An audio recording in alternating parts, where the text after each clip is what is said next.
All right. Yes, and thank you, everybody. Thank you for putting your hands together. The CSL Dallas music team is great. And thank everybody for joining us, no matter where you are here in the world or on campus.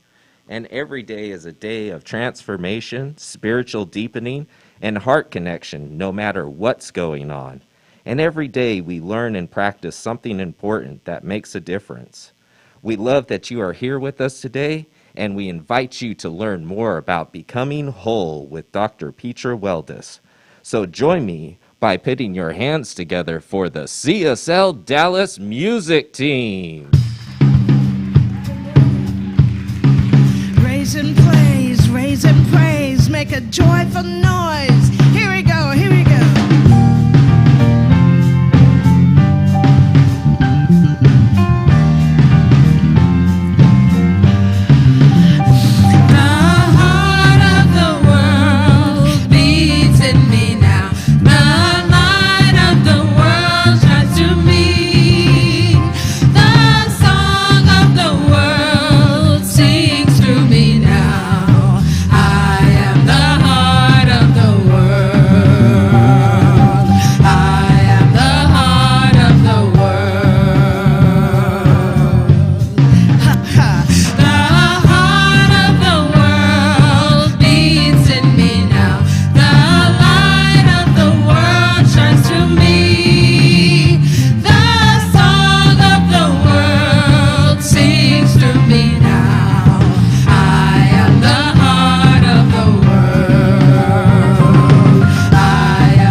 beautiful, beautiful, beautiful, beautiful. Howdy, I'm Bakari Issa. I'm going to be your platform assistant for today. All right, to begin, let's read our purpose statement together. We are radically inclusive. All right, let's start that again. You lead us. Okay. We are radically inclusive, spiritually progressive, transforming lives. And so it is. And before I get into the announcements, I'm going to have Dr. Petra come up and say a message. Yay, thank you, Bakari. So we have an opportunity to say thank you to our beloved Julia Scherer. Julia is our everyday hero. So Julia, you want to come on up here? Where is she? Come on up here. Come on up here. She's our December everyday hero, recognized for her dedication. Oh, I need my glasses. Come on up here. Here we go. Recognized for her dedication, engagement, and service to our beloved community with her generous, loving presence. Okay, Julie has been a member since 2019. Her deep commitment to the science of mind shows up in her sacred service. She views the service as an important part of her spiritual practice, which she demonstrates in large and small ways, and is a fabulous model for all of us. Okay, are you ready? She is a valuable support and inspiration to Reverend Patty, helping with the Adventures in Spirit home study groups. Julie is a leader of leaders with our Sunday production team and Sangha. She fills new member blue bags weekly and is also a Sunday visitor host. And God knows how many other things, right? So we want to thank Julia for your commitment to Science Mind, your commitment to CSL Dallas. We love that you share your heart and your presence with us here. So thank you so much. Please, let's say thank you to Julia. Thank you. Don't make you cry. No, we won't make you cry. We'll do that later. All right. Reminders for the holidays at CSL Dallas. Very special Christmas Eve celebration on Saturday evening, December 24th, from 6:30 to 8 p.m. No celebration for Christmas Day, Sunday, December 25th. Our office is closed between Christmas and New Year's. New Year's Day is a Sunday and is always an extraordinary day at CSL Dallas, so prepare for what we have in store for y'all. The Burning Bowl ritual will be the Heart of Sunday, January 1st celebration, planned for 10:30 to noon. Then stay for our celebration lunch with our community from noon to 1 p.m. The cost is a small fee of $5. Lunch will be followed by a special immersion experience with Dr. Petra called Emergence Out of the Darkness into the Light. This will be a deep dive you will not want to miss. We have 2 more ways to envision something new in 2023. First, the art of visioning on New Year's Eve.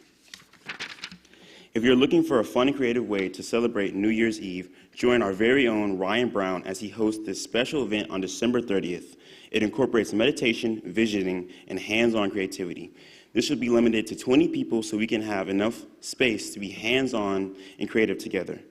This can be a great exercise to set an intention for New Year's and to bring to the Burning Bowl experience on New Year's Day. Sign up by going to the events page for December at csldallas.org. Second, create a new vision for your life through the spiritual practice of visioning. Our first course of 2023 will start Monday, January 23rd. This is a 4-week course. Join practitioner Carol Merlot to learn and experiment with the powerful process of visioning and spiritual technology developed by Dr. Michael Beckwith. This course explores the key practices called the Key Practice class about setting goals and creating checklists, but something much deeper. To find out more and to get registered, visit our education section on cslallis.org. Take your pick. A creative and immersive afternoon, and a deepening course will learn a new spiritual practice or dive in and take all 3. They're all designed to get 2023 going with intention, joy, and spiritual connection. If you're new to CSL Dallas, sign up to receive inspirational texts and emails about upcoming events and other invitations. Sign up now by filling out the connection card located on the welcome table across the breezeway, or fill out the online connection card. The link will be posted in the chat right now. Stay connected with CSL Dallas by following us on social media. We are always sharing awesome things going on each week on campus and online. Wherever you have been, whatever path you walked, and whatever background you come from, you're welcome here. We love you and we love being a community. Now let's settle in as we join our music team and practitioner by going within.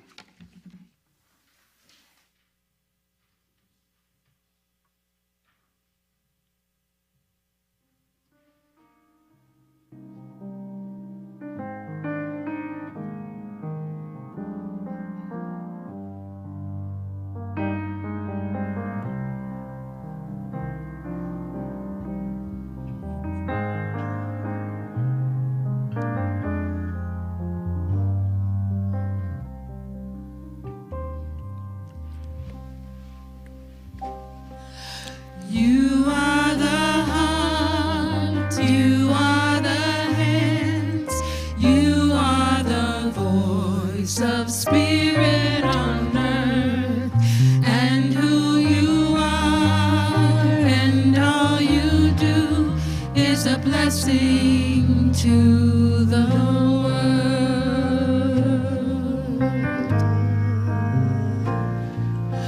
You are the you are the hands, you are the voice of spirit on earth, and who you are and all you do is a blessing to the world.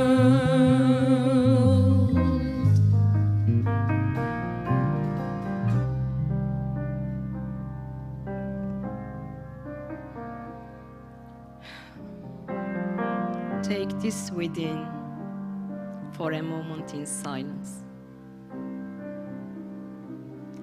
Remembering that there is one spirit in which we live, move, and have our beings. All the presence, all the power, all life, this spirit is in, through, and around us. It is working through each and every one of us. The perfect pattern of the living spirit is at the heart of our beings. It is eternal, changeless, and limitless. And it is manifesting through us. It is the love, it is the light, it is the joy and peace.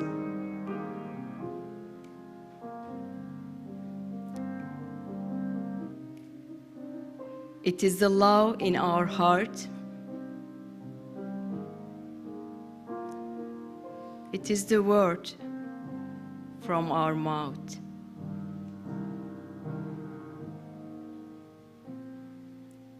And the life is living through us.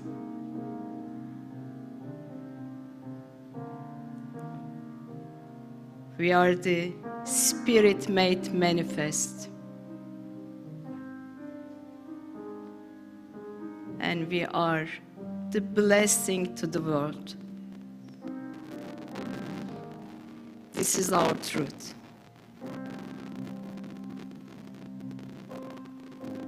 And please join me affirming this truth by saying together, and so it is.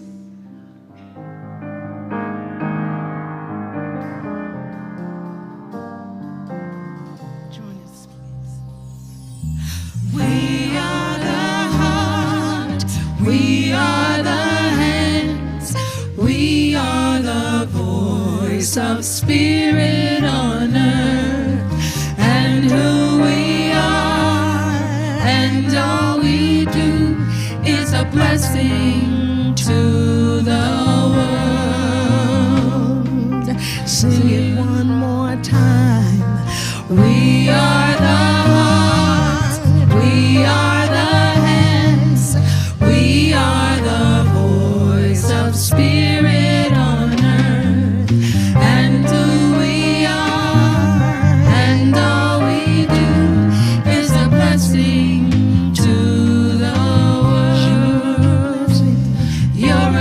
blessing to the world. We're a blessing to the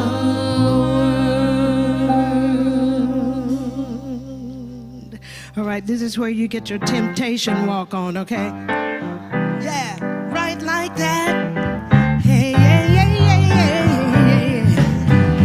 Oh, oh, oh, oh, oh, oh. Right here, right here. I will meet you with my heart, heart to heart.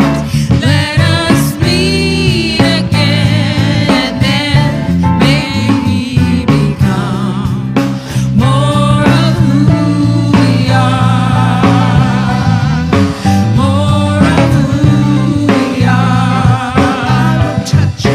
I will touch you with my soul, soul to soul. Let us touch again, and then may we behold more of who we are, more of who we are.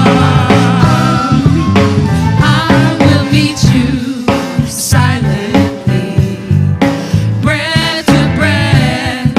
Let us breathe as one, and then may we become more of who we are, more of who we are. With my heart, heart to heart. Let us meet again, and then may we become more of who we are, more of who we are. I will touch you with my soul, soul to soul. Let us touch again, and then may we behold more of who we are,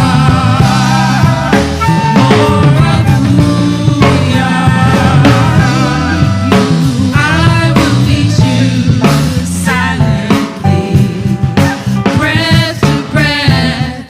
Let us breathe as one, and then may we become more of who we are, more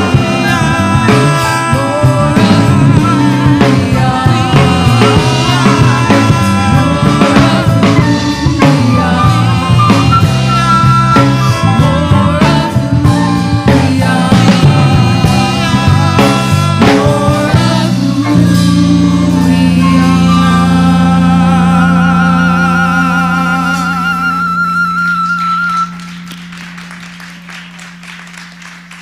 Well, ladies and gentlemen, would you please say hi to Brenda Stein?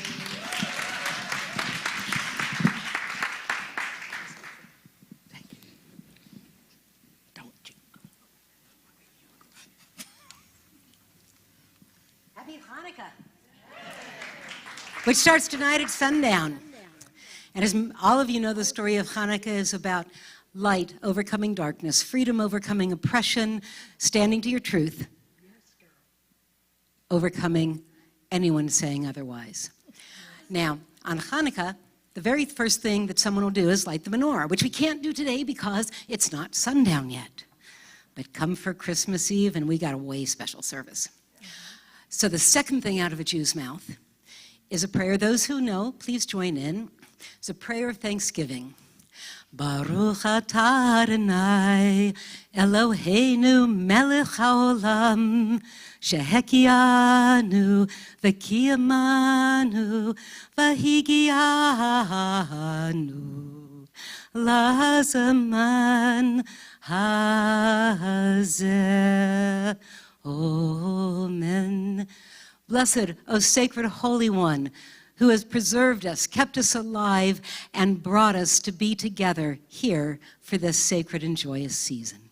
Amen.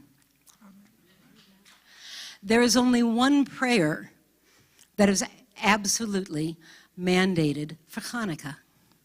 And that prayer is said every day as part of your daily devotions and every day as a special addition to Grace After Meals. And in fact, that prayer is also said on Purim, Yom HaShoah, the Day of Remembrance, and every day that we as a Jewish people have faced the darkness of destruction and we reach for light. I invite you to join me in Al Hanisim, a prayer of thanksgiving. As we go through, you'll see the Hebrew, you'll sing transliteration, we even have a new Science of Mind English version of it. Join in where you can. It goes something like this.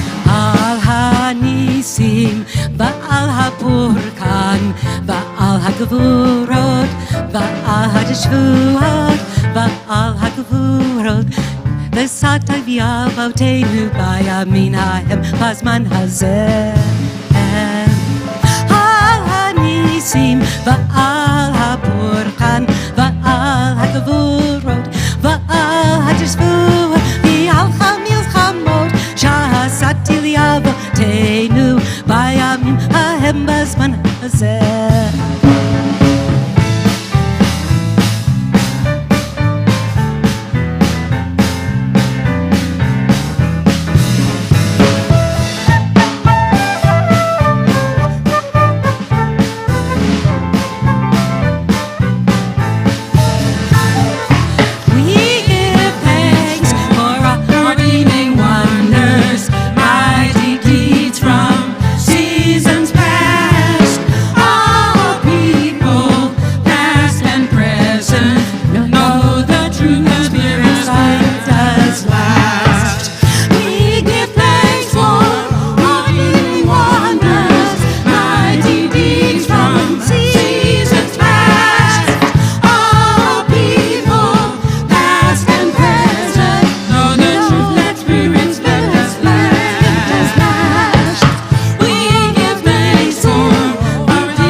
Happy Hanukkah and the light that is each and every one of you. Amen.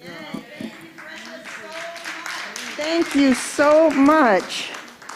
And now we know not only does she sing, but she plays the flute too.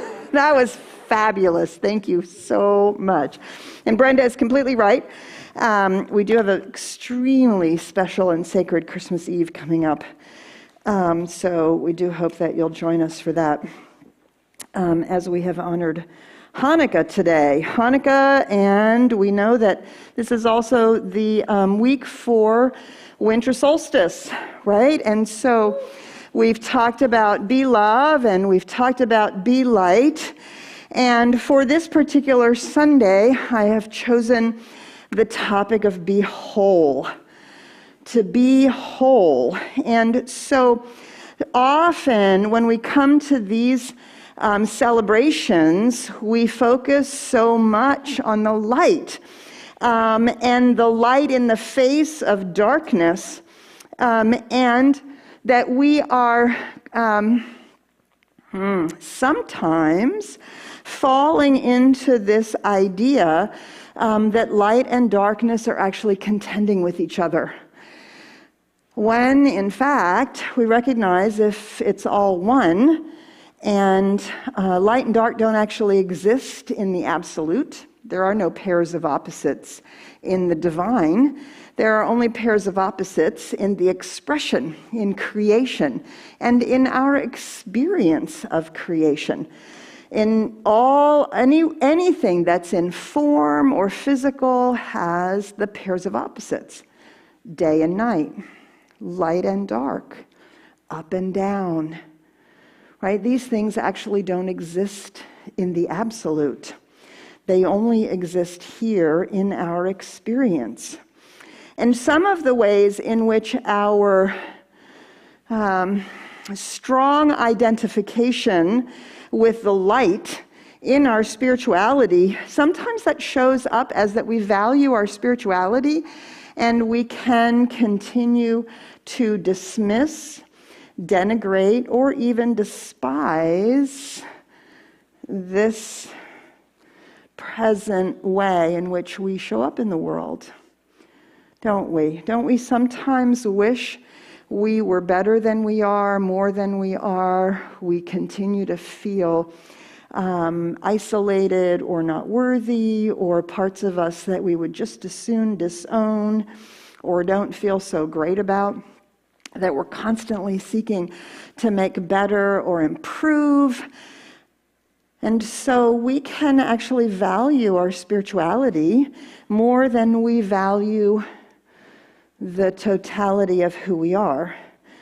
We can falsely over-identify ourselves with our weaknesses, with our dysfunctionality, with our unworthiness. And what I watch us do is that we equate this with the ego.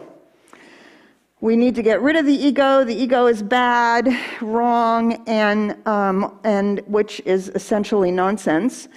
Our ego is simply the psychic structure that we have to manage the space-time continuum, just as our physical body is the form that we use to manage the space-time continuum. It's when we falsely identify with these things as the only part of us that becomes a problem. But when we also only identify with the spiritual part of us, we can seek to overcome, transcend, or in some way get rid of the ego, which also often includes a continued lack of value for our physical being, our bodies, especially all the ways in which women and now men are held up to an ideal, a physical ideal of our body, what it's supposed to look like, and whether or not we're perfect. We hold up our houses up to the magazines. We hold up our lives up to the representations we see in the sitcoms and the movies. Why is it that nobody ever works? I don't really understand. Right? They all have these fabulous houses, they have everything they need, and they don't ever work. It's like, you don't think that's real. I don't think that's real life.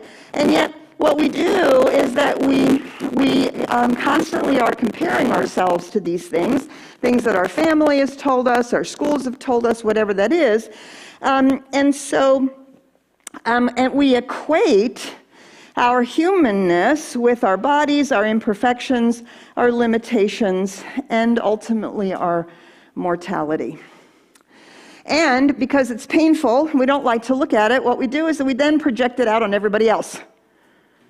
So we get to judge others, we get to dislike them, we get to see how different they are from us, and we get to focus on our spirituality and being the light to the best of our ability.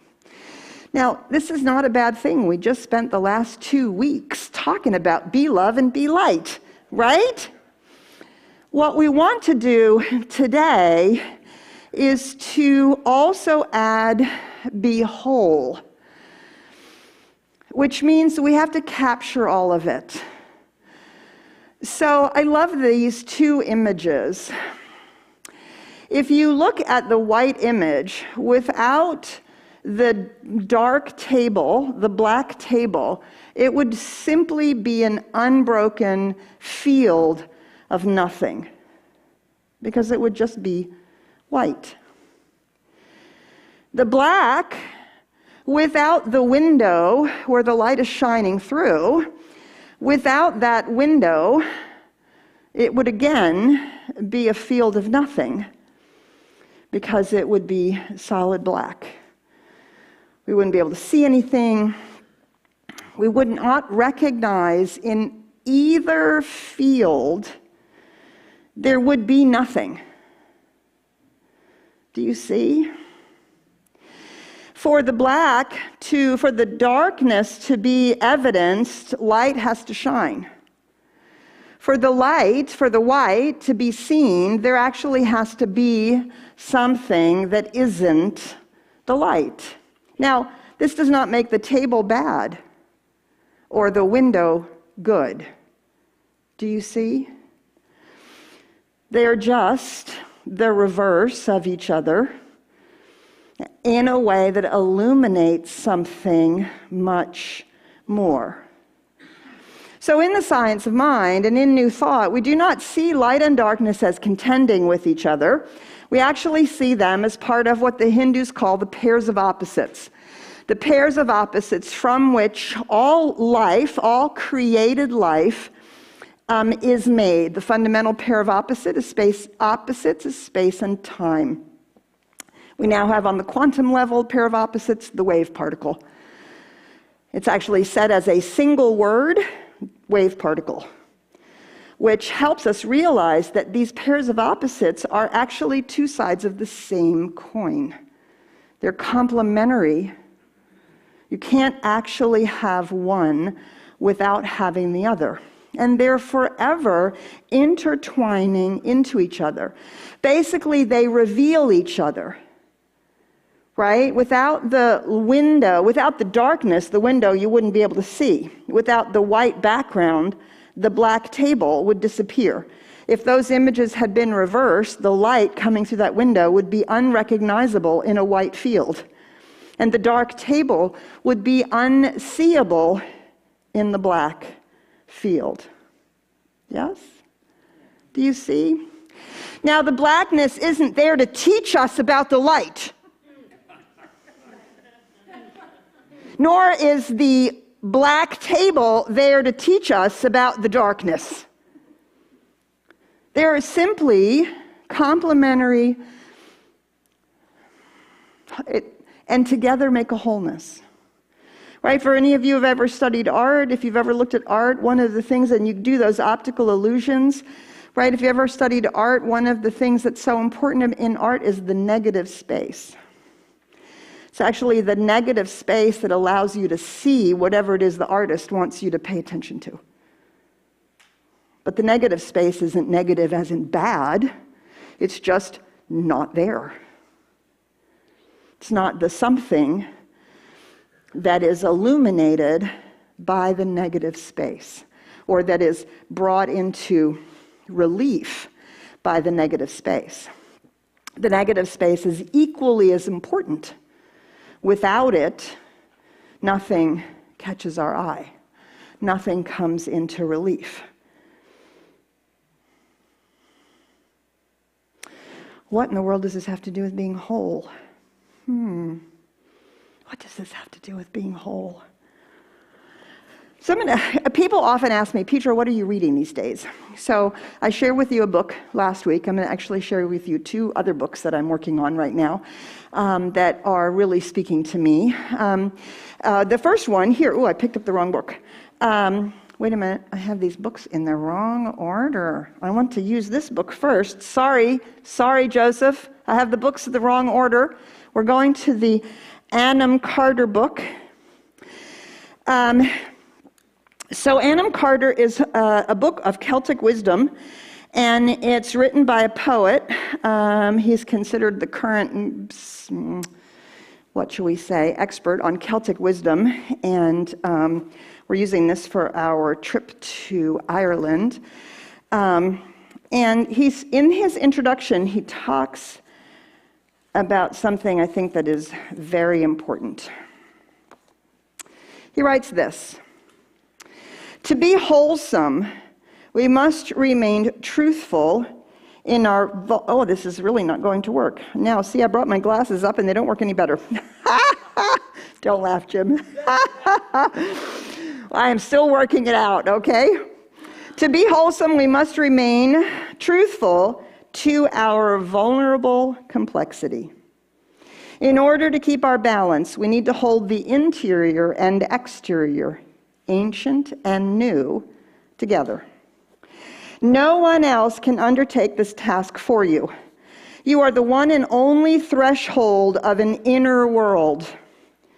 This wholesomeness is holy. To be holy is to be natural, to befriend the worlds that come in balance in you. The interior and the exterior, the inner and the outer. In the science of mind, we would call this the human and the divine. He goes on to say this: human presence is I can't do this with a mask. That's part of the problem. Sorry, I am working this out. I'm on the 5 days of being masked, so I'm working this out.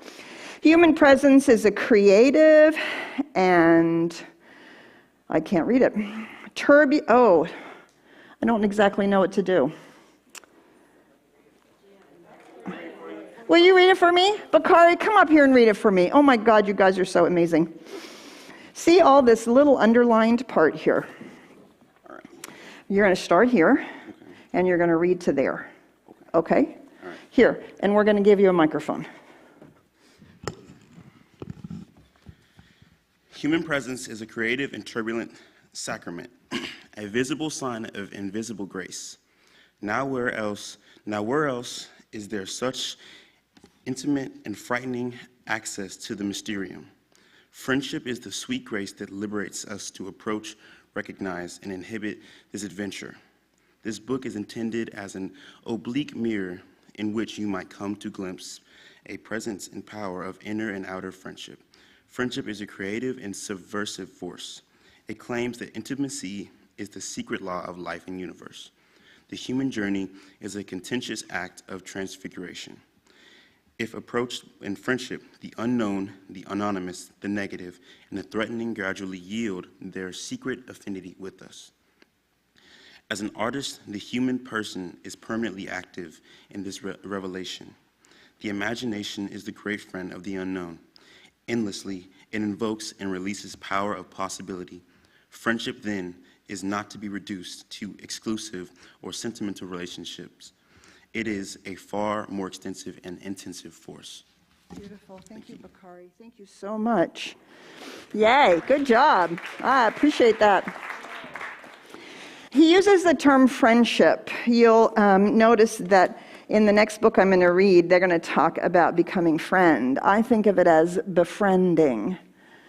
It's befriending this inner and outer reality, right? It's befriending the fact that the Spirit is showing up as us in our very humanness.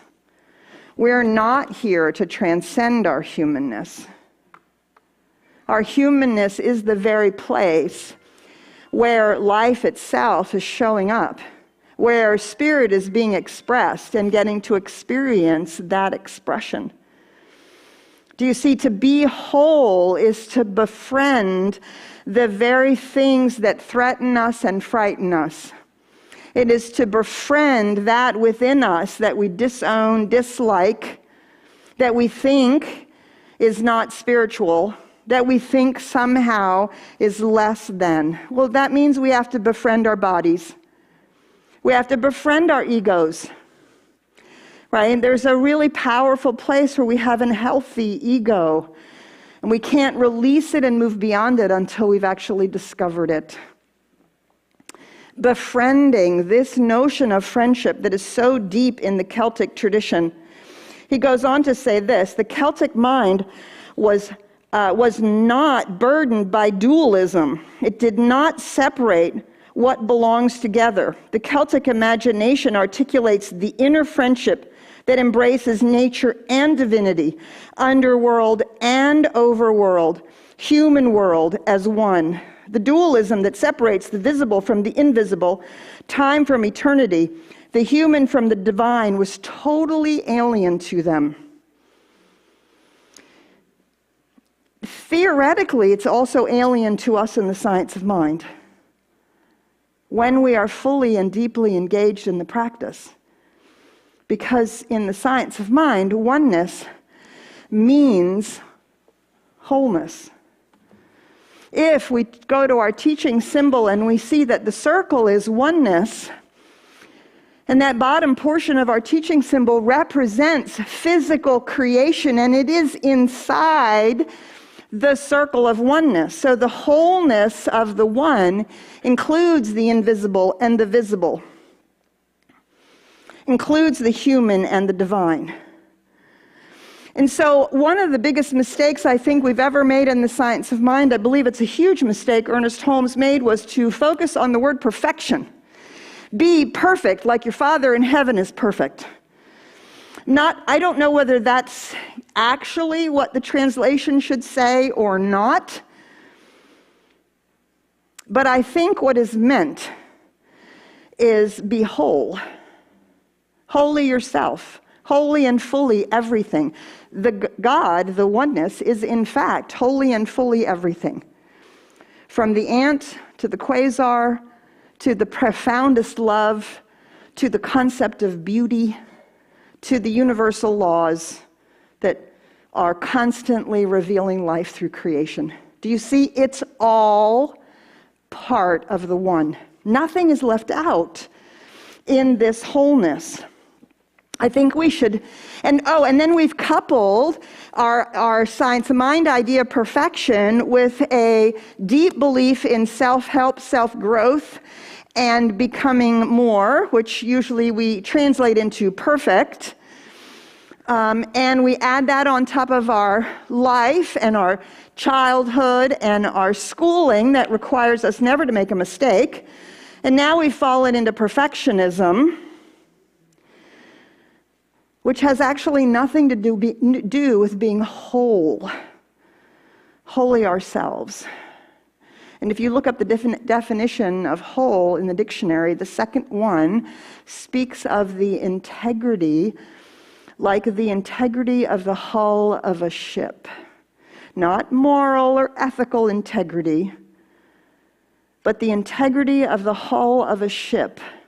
That means the planks and the rivets and whatever they've used to fill the seams, all disparate pieces become in the integrous joining a whole that allows the boat to float. If that wholeness is breached in any place, the integrity of the whole is broken, we have trouble. You have to start bailing or the boat's going to sink.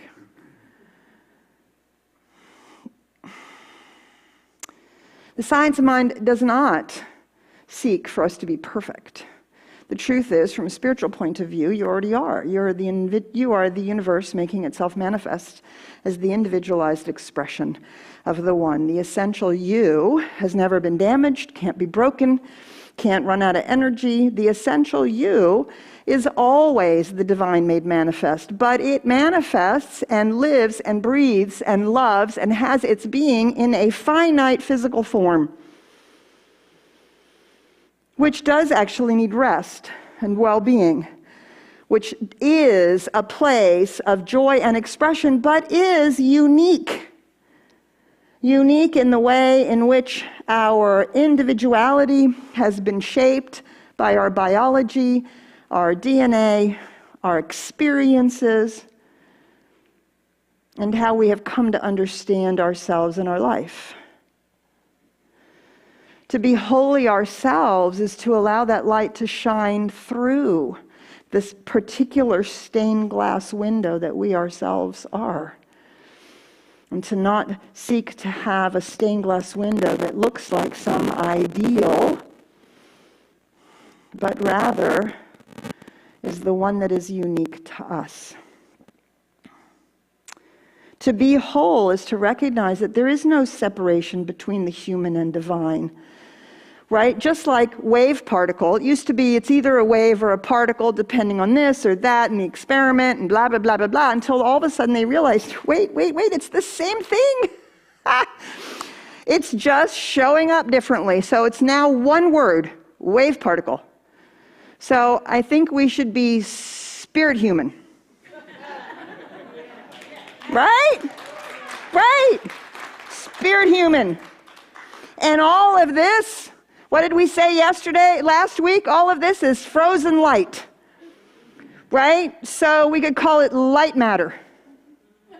Or we could call it spirit matter. Yeah. Right? What we do is we think there's this over here and that over there, and we have to bridge the gap somehow. Or we have to stop being so this and be more of that. It's an unbroken wholeness. We're the only ones who think that there's a separation. In science mind, we call it a sense of separation. It's not really separate. It's a sense of separation. Left to itself, this is how creation is unfolding. Spirit matter, matter spirit, light matter, matter light. Constantly moving from the invisible to the visible, back to the invisible to the visible. That's the wholeness. For us to be whole is to be holy ourselves, to be fully recognizing that our lives are an expression of life. It's not required that we're perfect. Right? Right? What's invited is that we're all of who we are. Right?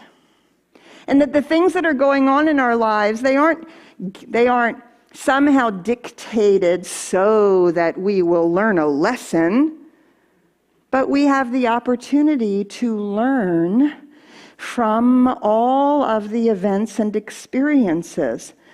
Right? Then when we are whole, our holiness is the creation, the art of our lives.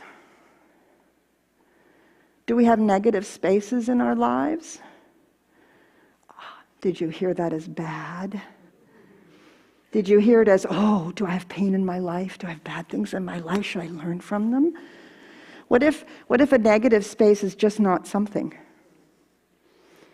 What would a negative space be? Oh, maybe rest, maybe quiet, maybe not doing. Maybe the opposite of the hurry, hustle, perfectionism isn't imperfection, it's actually spaciousness, quiet. And where do we find that? Well, we find it in the dark, don't we?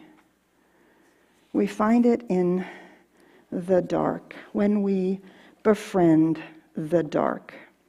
Oh, I might need you to do this again for me, Bakari. Come on up here for me. Okay, so this is the other slide, Joseph. It was out of order. This is the other book. It's called Rooted, Life at the Crossroads of Science, Nature, and Spirit. Ooh, man, it's really good. So can you read us this paragraph right here? Excuse me. Darkness possesses its own essential grace. It is darkness that bears liminal imaging. What is that word? What is that word? I don't know. I can't read it. What do you say images right now? Oh my gosh. I am going to the eye doctor tomorrow. Imaginings. Liminal imaginings. Okay. Liminal imaginings, more difficult to access in the scattered daylight. Darkness brings the restorative sleep and dreaming our bodies and physique require. Darkness takes the harried busyness of the day and transforms it into stillness to quiet. Darkness brings us starlight. Darkness erases our view of the horizon, forcing our reliance upon the spacious inner vision that daylight cannot provide. Darkness offers a complex refuge for all beings and all aspects of being. As John O. Donahoe puts it, trees, mountains, fields, and faces are released from the prison of shape and the burden of exposure. Each thing creeps back into its own nature within the shelter of dark. Beautiful. Thank you. Thanks, Bakari. I know, right? So, and who she quoted? And it's in this book. I almost quoted you that paragraph until I realized she was going to quote it. What if we befriended our darkness? What if we, befriended darkness in the first place, meaning not doing, not hurrying, resting, taking a break, not vegging out, not escaping, but sitting in the quiet, in the silence, with nothing, right? That's what negative space is artistically. It's no-thingness. Oh, wait, that sounds like spirit, doesn't it? No-thingness, until it's a thing. Spirit matter. Matter spirit. Do you see? So when we're playing in the light, we're playing on the matter side, actually, because everything is available to us, seen, and we can play with it, create, and artistically manage our lives. But when we are in the spirit side, we're actually in the dark, which we forget. Sometimes we forget it because we are in a Judeo-Christian Western culture that has left the feminine sensibility behind. The feminine sensibility in the goddess traditions is to go down into the earth, into the cave, into the womb of the mothers, and there to find truth in the darkness. It's messy and organic. It's where the roots are growing. Roots require darkness. Only the leaves need the light. And do you see when a tree grows, it grows in both directions simultaneously. We have been taught in our new thought and science of mind that we tend to live from the head up. And goodness sakes, couldn't we live from the heart? And so many of us that have done that work, the problem is now we live from here up. And we don't, God forbid, want to have any personal passion, right, which comes from our solar plexus, or our creativity, that power of creativity, or the rootedness of the passion and the fire of life itself. Yeah, we neglect the bottom three chakras altogether because we're constantly wanting to go to the light. And for me, when I stand and sit in meditation, the very first thing I do is center myself in the deep, ground in the earth, and only then open to the light, because without the grounding, the light can be blinding, and it's actually not whole. Do you see? Spirit without you is not whole. Spirit without creation is not whole. You are a place where life and light are making love, are making themselves known, but they are making themselves known through our very humanness. All those things we want to fix, avoid, make perfect. Now, this doesn't mean that we don't have false beliefs or things in our subjective mind that aren't there due to trauma. Of course we do. And we do want to grow. But when we avoid the darkness within ourselves, not only are we avoiding doing the work, as Carl Jung talks about, on our shadow side, all of those things that we're trying to, well, not so admirably fix. Quite frankly, we're trying to cover up, and we hope nobody notices. What we do then is we press it all into the shadow. And of course, it leaks out everywhere, and everybody notices, just not us. And so the hard work is to go into that, to bring the light to the darkness, not to make the darkness wrong, but to be able to see it. See what is there, to bring light to it gently, quietly. John O'Donohue talks about how the light is gentle in the dawn, that it creeps over the earth, awakening. We think of the brilliant Texas sun, noonday. No, not frying it. Awakening it, and allowing it to be revealed. Carl Jung also hints in his writings, and a lot of people have picked up on it, he talks about the gold in the shadow. It has become known in the self-help and new thought movements, whole arenas, it has become known as the golden shadow. Jung doesn't actually use that term, but he alludes to it. He talks about how our very greatness is as equally set aside. Because, as Marianne Williamson says, our light frightens us even more than our own darkness.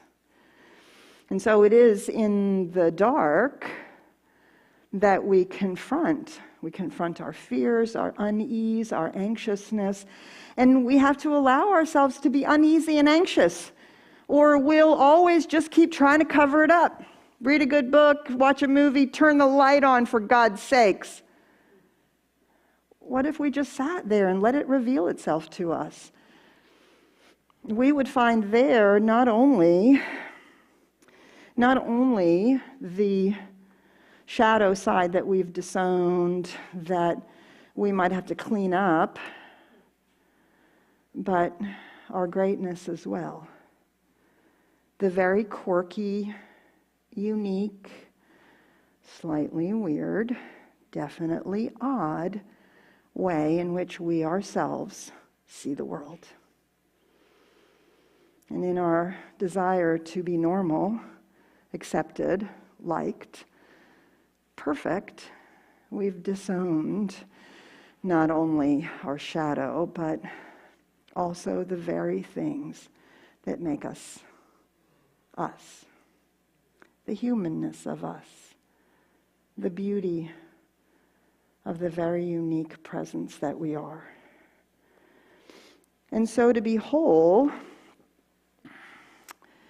is to embrace, I have always loved this image, the yin-yang image, is to embrace the wholeness of life. And as it was explained to me at one point by a Buddhist monk, he said, you don't understand. They're not eternally chasing each other around the circle, but in every darkness, the light is growing. And in every light, the dark is growing. And they are forever morphing into each other. That's what's going on here. They're forever morphing into each other because the light is revealing something. And the darkness is emerging in some powerful way. And the darkness is revealing something. And the light is emerging in some powerful way. And this is eternally and continually going on. And this is the wholeness, the breathing, the inhale and the exhale, the doing and the growth and the resting, the awareness and the light and the centering and the going deep. Do you see? And so it is in the wholeness that we grow in the art of the expression and co-creation of life. It is in our wholeness that we become the true artists, that we become fully co-creative in being who we really are and revealing the beauty of the intangible, invisible, through and as the very visible lives that we have. Do you see?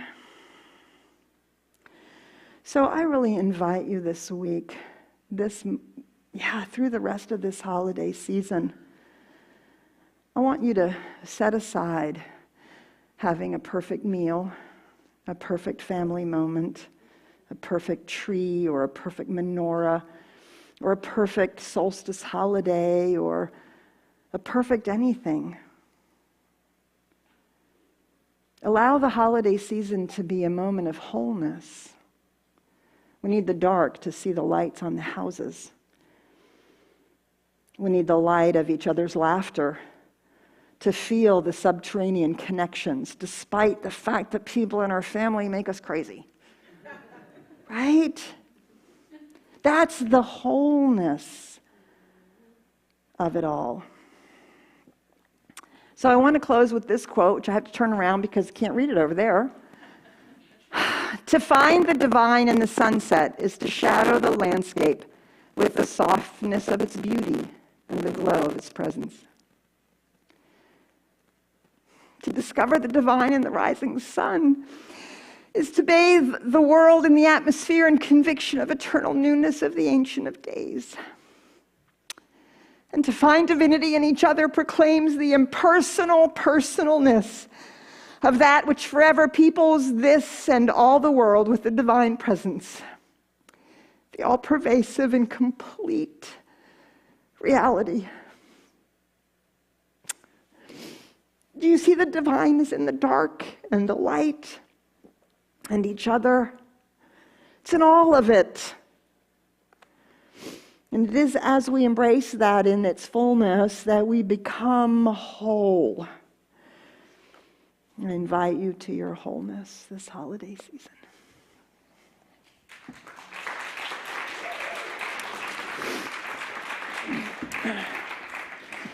I'll get these out of your way. Thank you for helping me. All right.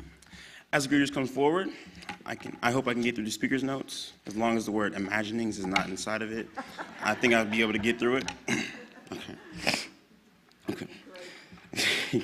This is a chance to support our community with our financial gifts. As we move into the holiday season, we invite you to give generously to the work of CSL Dallas, to you and to so many others. Let's now say our abundance affirmation together. Today, I bless everything and expect abundant good to manifest. I live in a state of joyous anticipation. I expect good for all people. I am grateful for my abundance to share with CSL Dallas. I claim this abundance, gift to the world, and so it is. Online people, please use the QR code or text give or go to csl@dallas.org/give. Here on campus, you can do the same or drop a gift off into the basket. Are you someone who prefers doing and experiencing as the way to heal or grow? Then there are 3 amazing events in January designed just for you. First is our Qigong. If you have not had a chance to take Qigong classes with certified Qigong instructors, Michaelin and Rose, then you are in for a treat this January. On Mondays in January, starting the 9th, you will have an opportunity to enhance your Qi, your life force, energy. These are fun and simple exercises that you can learn and take home with you to apply in your daily lives. Also, on the 9th, you can sign up for the 100-day challenge that begins mid-month. This challenge comes with additional videos and other materials you can use to help your practice, take your practice to the next level. This class is open to any skill level and is on a love offering basis. Get registered now by visiting the events tab at the top of cslDallas.org. Secondly, our 4D sound healing. Enjoy a sound bath like never before here at CSL Dallas. This has quickly become a popular event here at campus hosted by Alexander Coronado. It incorporates gong, singing bowls, and many other instruments. Alexander and his team will take you on a guided journey to explore your soul. Also, there will be local spiritual vendors here to showcase their latest designs and merchandise for you to check out. To learn more and register for this January 14th event, please visit the event page at cslDallas.org. Thirdly, the greatest love you've ever told. The love of your life is going to be here waiting for you on January 21st. Now, for all you married folks, it's okay. You can bring your partners to meet them too. We will introduce you to the greatest person you will ever meet. Does anyone have a guess who that is? It's you. You're right. That's right. Your very own community member, Seneca Kamir, along with his fabulous team, will showcase just how wonderful you really are. Using story, music, and audience participation, they will guide you on an unforgettable experience of self-love. So join us for an interactive experience like nothing you've ever had. Buy your tickets at CSLDallas/events or click on January 21st. And last of all, here's more exciting news. CSL's annual convention is coming to CSL Dallas. Each year, our global community comes together to have a conference that includes music, inspiration, spiritual community development, and personal growth workshops. This year's convention, Vista, will be hybrid, both virtual and in person, for 3 days, February 20th, Thursday, through the 23rd. CSL Dallas has been chosen as one of the 3 in-person locations and has the honor of hosting the last day, Thursday, February 23rd, when we will hear from our newly elected spiritual leader. We'll get to show everyone how we do it here at CSL Dallas. Karen and Petra will be speaking. We hear our CSL Dallas house band with Candy Williams and the Mizzy team. We'll have in-person workshop with Seneca Kamir, Dr. Tracy Bound, Dr. Petra, and Reverend Karen, and as well as virtual workshops and main sessions every day. We want you to be here. Register for your tickets now by visiting vista.csl.org. The link is also posted in the chat. More info will be coming through our emails and websites over the next week. Our spiritual coaches are standing by directly after this celebration to support and empower you no matter what you may be facing. In person, be across the breezeway, and online, the Zoom link is going to be posted in the chat right now. Remember, you don't have to go at it alone. Create your next work to heal your body and mind. Our spiritual coaches are here for you. Next, please join us for coffee and snacks across the breezeway. But first, let's sing our celebration to close.